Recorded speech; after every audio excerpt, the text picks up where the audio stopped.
State bank نے بھی جو ہمیں سسپیشیس ٹرانزیکشن کی ایک لسٹ دی، اس کی تفتیش کرتے ہوئے 32 مقدمات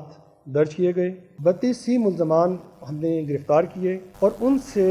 61 ملین روپیز کے ایکولنٹ پاکستانی روپیز اور 31.61 ملین روپیز کے ایکولنٹ ڈفرینٹ فارن کرنسیز جو ہیں وہ برآمد کی گئیں، اور ان تمام ملزمان کو چالان کیا گیا ہے اور کورٹ میں ابھی ان کا کیس بھیجا جا چکا ہے۔ فائنینشیل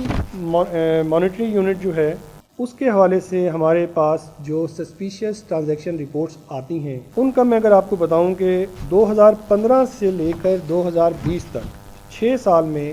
ان ایس ٹی آرز کے اوپر 111 مقدمات درج ہوئے اور 4 اکاؤنٹس فریز کیے گئے، لیکن پچھلے 6 ماہ میں جب اس پر ہم نے ایک کریک ڈاؤن کیا اور اس کیمپین کا ایک حصہ ان ایس ٹی آرز کو بھی بنایا، تو 2021 کے ان 6 مہینے میں ہم نے اب تک جو پچھلے 6 سال میں درج ہوئے اس سے زیادہ مقدمات ان 6 مہینے میں درج کیے۔ 160 مقدمات ہم نے درج کیے اور 200 کے قریب اکاؤنٹس ہیں جو کہ فریز کیے گئے سسپیشیس ٹرانزیکشنز کی بیس پر۔ تفتیش ان میں مزید ابھی جاری بھی ہے، کچھ کو چلان کیا جا چکا ہے اور مزید جو ہے تفتیش کے بعد چلان کیا جائے گا۔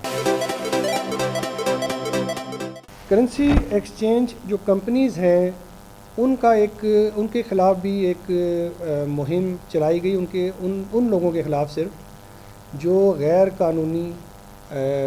کاموں میں ملوث تھے۔ اس سلسلے میں ایک آڈٹ کیا گیا اے کیٹیگریز کی اور بی کیٹیگریز کی کمپنیز کا بھی۔ 29 بی کیٹیگریز کی کمپنیز تھیں اور 5 اے کیٹیگری کی کمپنیز کا آڈٹ کیا گیا۔